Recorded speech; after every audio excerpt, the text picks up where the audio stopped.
smadrer farlig trold. Jeg bliver både klam og kold. Han har lange horn og skæg, det er ikke særlig skæg.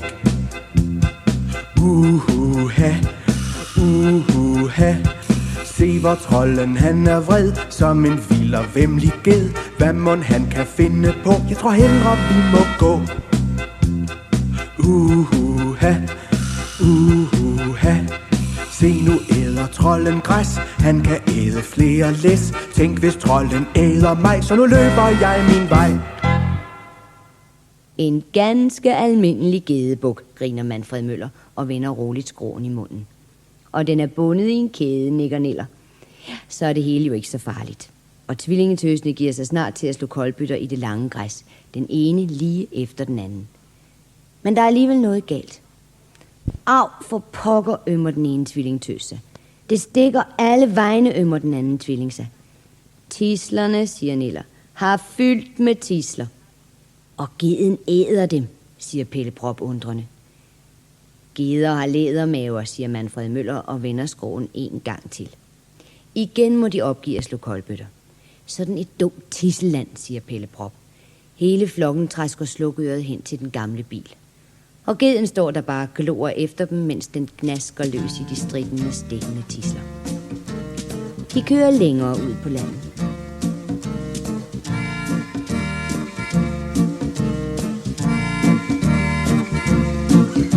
Så kører vi afsted, er alle børnene med.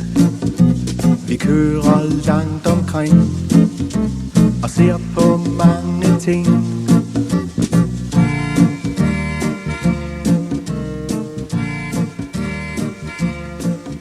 Alle holder udkig efter et godt sted at slå koldbøtter. Og Niller kigger efter en sø, hvor han kan fiske. Men det er ikke så nemt, som de har troet. Der er slet ingen søer, kun et par gadekær med ender. På markerne vokser mange steder korn og roer, og er der endelig græs, så er der elektriske hegn og vilde heste og køer og geder og tisler. Men endelig, efter lang tid, får de øje på en herlig mark, hvor der ikke er andet end blå kornblomster og røde valmuer og et stykke borte en flok hvide gæs. Her kan vi slå nogle ordentlige koldbøtter. Pelle Prop stormer ud på marken før de andre.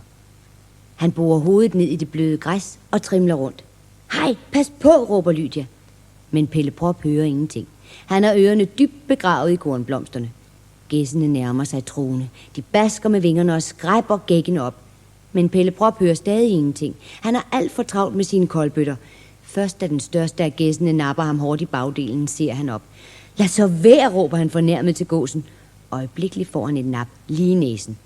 Med et højt brøl kommer Pelle Prop på benene og spænder ud over marken.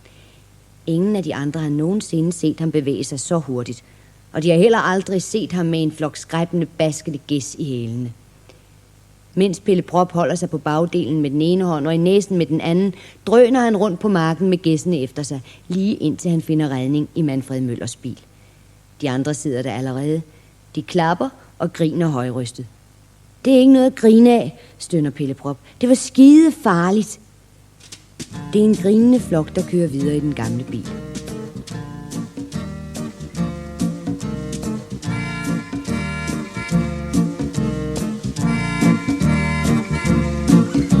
Så kører vi afsted, er alle børnene med. Vi kører langt omkring og ser på mange ting.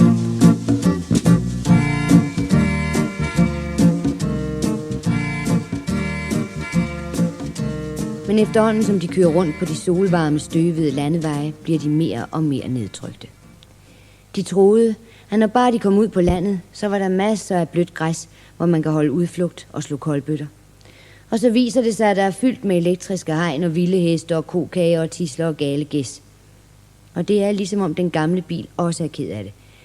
Den giver sig til at stønne og pruste røg og damp ud af køleren. Det er rent galt med den.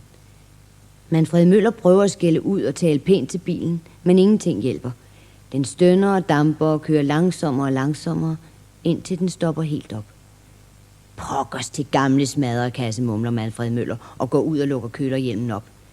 En stor dampsky stiger op omkring ham. og han taler inden fra skyen og siger, at bilen er kogt over og skal have koldt vand i køleren. Jeg har en dunk saftevand, siger Lydia, men hun har en fornemmelse af, at bilen ikke vil synes om saftevand. Næh, vand skal han have, siger Manfred Møller og vender skroen. Han er en træt gammel smadrekasse, som er kogt over. Vi må finde koldt vand til ham. De kigger sig omkring. Hvor kan de få lov at tage vand? Der er meget langt til det nærmeste hus. Der ligger faktisk kun en bondegård langt over på den anden side af Roemarken. Og så skal man endda over en å, som løber langs vejen. Det ser helt umuligt ud. Hej, der er jo en å, råber Niller pludselig. Der kan vi tage vand, siger Pelle Prop. Jamen, vi har ikke noget at bære vandet i, siger Manfred Møller og roder rundt inde i bilen. Det eneste, han finder, er Nillers fiskestang og alle madpakkerne, og så baggårdskatten, som ligger og sover under sædet. Men dunken, siger Lydia midt. Hvis vi drikker saften nu, så bliver dunken tom. Det synes de alle sammen er en fin idé. Og de opdager da også, at de er blevet temmelig tørstige. De drikker, og de drikker, og de drikker. Dunken går på omgang.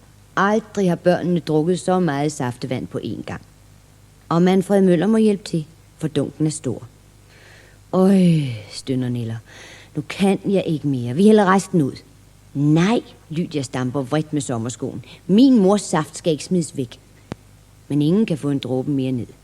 De står der med saft op til ørerne, og de kigger på Manfred Møllers dampende bil, og de kigger på Lydia, der står med saftdunken og tramper med sommerskoen.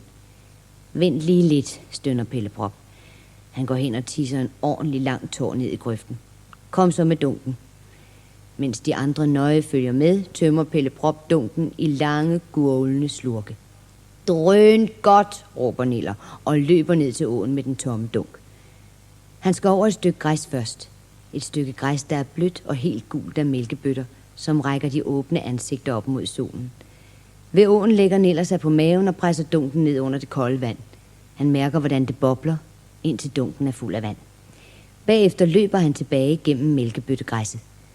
Så snart den gamle bil får det kolde vand ned i køleren, holder den op med at dampe, og så er den klar til at køre igen. Skal vi ikke køre hjem, siger Lydia. Vi finder alligevel aldrig et ordentligt koldbøttested. Den gamle bil starter hostende. Hej, vent dog, råber Pelle Prop og peger ud af vinduet med en dirrende tyk finger. Der er koldbøttegræs. Hvad? Der er mælkebøtter i græsset, vrænger Lydia.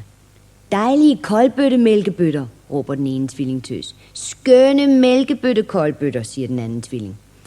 Manfred Møller stopper straks den hostende motor. Det er jo her, vi skal holde vores koldbøtteudflugt. Og så myldrer børnene igen ud af bilen. De løber ned i det bløde mælkebøttegræs, som vokser vildt langs med åen, og de giver sig til at slå koldbøtter. Niller og tvillingetøsene og Lydia i sine fine sommersko og Pelle Prop, der bliver ved og ved, selvom hans koldbøtter er helt skæve og hans mave skvulper af saft. Selv Manfred Møller kan ikke nære sig for at slå en enkelt koldbøtte, og det er meget længe siden, han har gjort det sidst.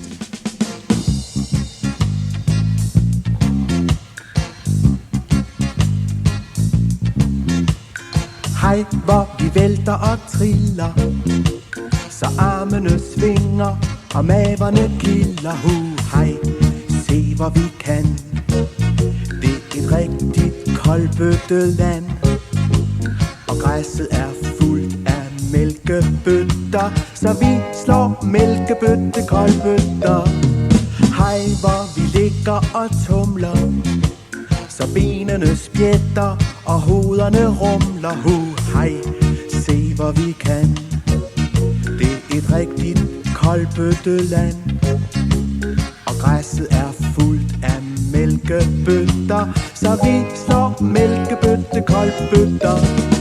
Hej, hvor de koldbøtter smitter, så alle vil rulle, og håret det stritter.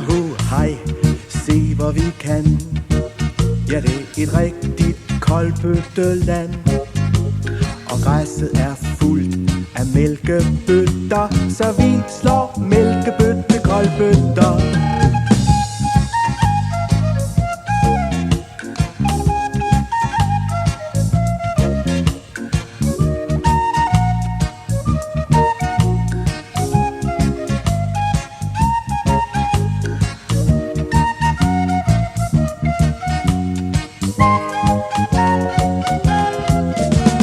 Hej, koldbøtter smitter, så alle vil rulle, og håret det stritter. Hej, se hvor vi kan. Det er et rigtigt koldbøtteland, og græsset er fuldt af mælkebøtter, så vi slår mælkebøtte-koldbøtter.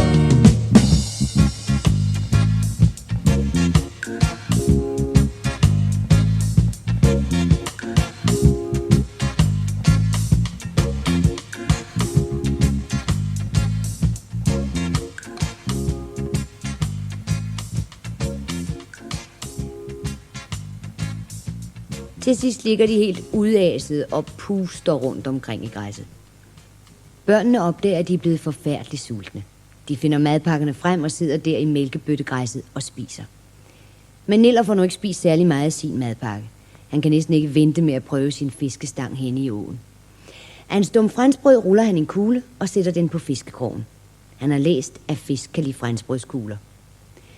Så sætter Niller sig på græskanten ved åen og kaster snøren med krogen i vandet.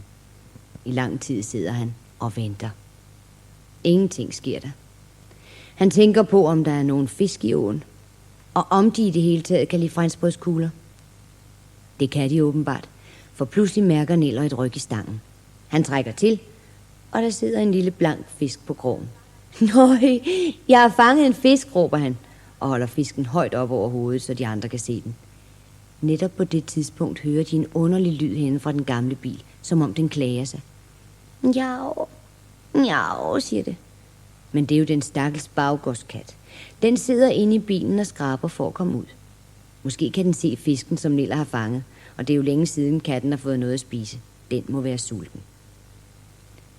Tvillingetøsene stormer hen til bilen og får døren lukket op, så baggårdskatten kan komme ud i solskinnet. Og fisken, den er lige mad for baggårdskatten. Hele resten af dagen sidder katten ved siden af Niller, mens han fisker. Den sidder tålmodigt og venter, for det er ikke så forfærdeligt mange fisk, Niller fanger til den. Da solen begynder at gå ned langt over bag ved bondegården, er børnene ved at være trætte. De slår de sidste koldbøtter i mælkebøttegræsset, og så samler de madpapiret sammen og maser sig ind i bilen. Men lige i det Manfred Møller skal til at starte den gamle bil, råber Pelle Prop op. Baggårdskatten! Har vi ikke glemt baggårdskatten? Ja, katten. Hvor er den? De leder under sædet og foran ved siden af Manfred Møller, og de kryber alle sammen ud af bilen for at se, om nogen har siddet på den. Men den er der ikke. De leder i det lange mælkebøttegræs og hen ved åen, men der er den heller ikke. Så ser de den. Langt, langt ude på marken mellem rogetoppene. Den er nået næsten helt over til bondegården, hvor solen er ved at gå ned. Hvordan pokker er den kommet over åen, siger Pelle Prop. Jeg må nok hellere prøve at komme over og hente den, siger Niller. Du bliver våd, siger Lydia bekymret. Men Manfred Møller ryster på hovedet og vender skroen en omgang. Jeg tror ikke, vi skal hente katten. Det ser ud til, at baggårdskatten vil ud til gården og være bondegårdskat. De bliver stående og ser efter baggårdskatten, lige indtil den forsvinder ind på gården for at blive bondegårdskat.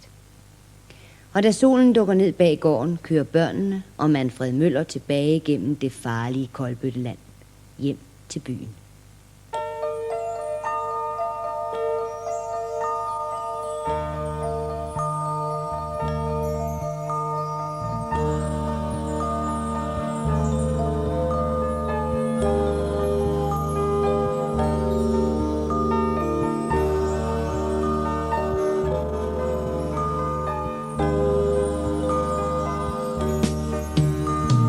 Solen strækker sine varme arme, så kalder den på børn i hver en stue. Kom ud og leg og gem din vinterhue. Her i mine lange strålearme er solskins varme til dig. Når solen strækker sine varme arme, så kalder den på blomster og på blade. Kom frem, for I gør mennesker så glade. Her i mine lange strålearme er solskin solskins varme til dig. Når solen strækker sine varme arme, så kalder den på både dyr og fugle. Kom frem, kom frem, fra hvert et hul og hver en hule. Her i mine lange strålearme er solskins varme til dig.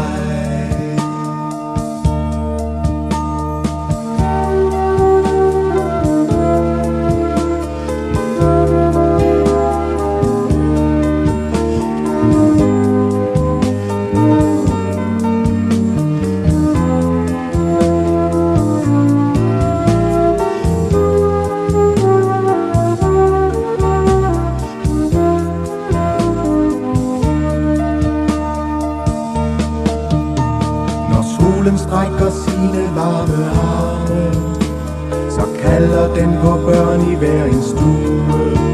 Kom ud og leg og gem din vinterhue.